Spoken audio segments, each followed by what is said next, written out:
Vamos mergulhar na incrível e muitas vezes secreta jornada de um smartphone, desde a matéria-prima até chegar aqui, na nossa mão.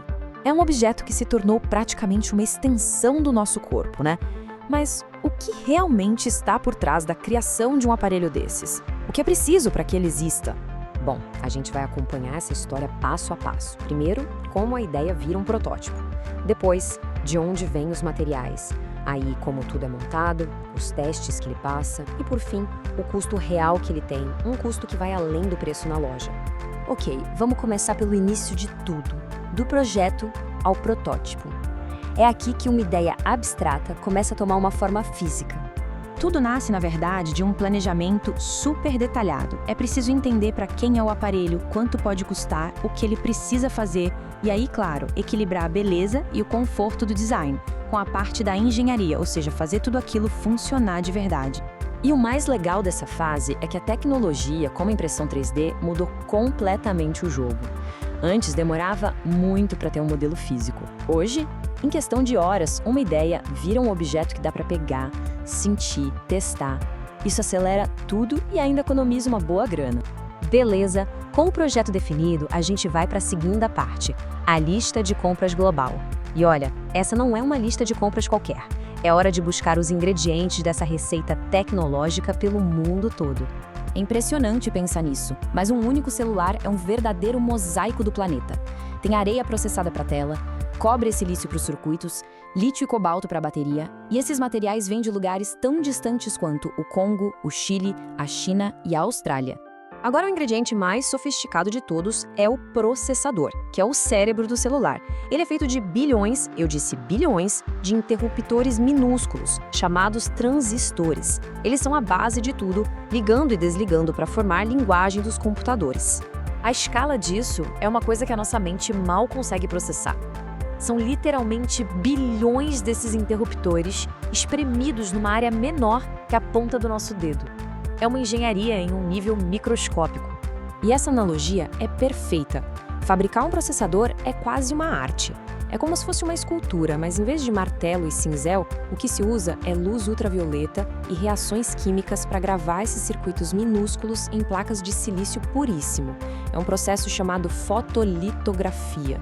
Certo, todos os componentes foram comprados e fabricados. E agora? Agora todos eles se encontram em um único lugar. Bem-vindos à mega fábrica. É aqui que a mágica da montagem acontece, numa velocidade impressionante. E essa montagem é uma verdadeira operação de guerra. Empresas gigantes como a Foxconn, por exemplo, coordenam mais de 200 fornecedores diferentes. Cada um manda uma pecinha, e a montagem final acontece, em sua maioria, lá na China. E para ter uma ideia da escala, uma única fábrica dessas pode produzir 500 mil de aparelhos, em um único dia. É uma combinação maluca de robôs de altíssima precisão com um exército de trabalhadores humanos fazendo a montagem fina e a inspeção de qualidade. Quase pronto. Mas antes de ir para a caixa, o celular precisa provar que aguenta o tranco. Entramos na fase dos testes de tortura.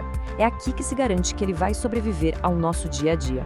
Para começar, máquinas simulam anos de uso em poucos dias. O botão de ligar e desligar, por exemplo, é pressionado 1.500.000 vezes. É teste de resistência para ninguém botar defeito.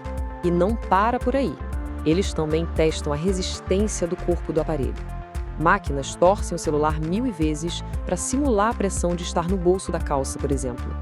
Tudo para garantir que ele não vai entortar com o uso normal. E por último, mas não menos importante, os testes de temperatura. O aparelho é levado a extremos, de 40 graus negativos até 75 graus positivos, para ter certeza que ele vai funcionar direitinho, não importa o clima.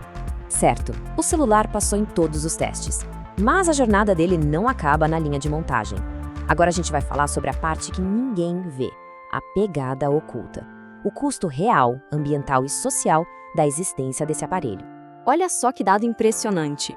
80% de toda a pegada de carbono de um smartphone é gerada antes mesmo da gente ligar ele pela primeira vez.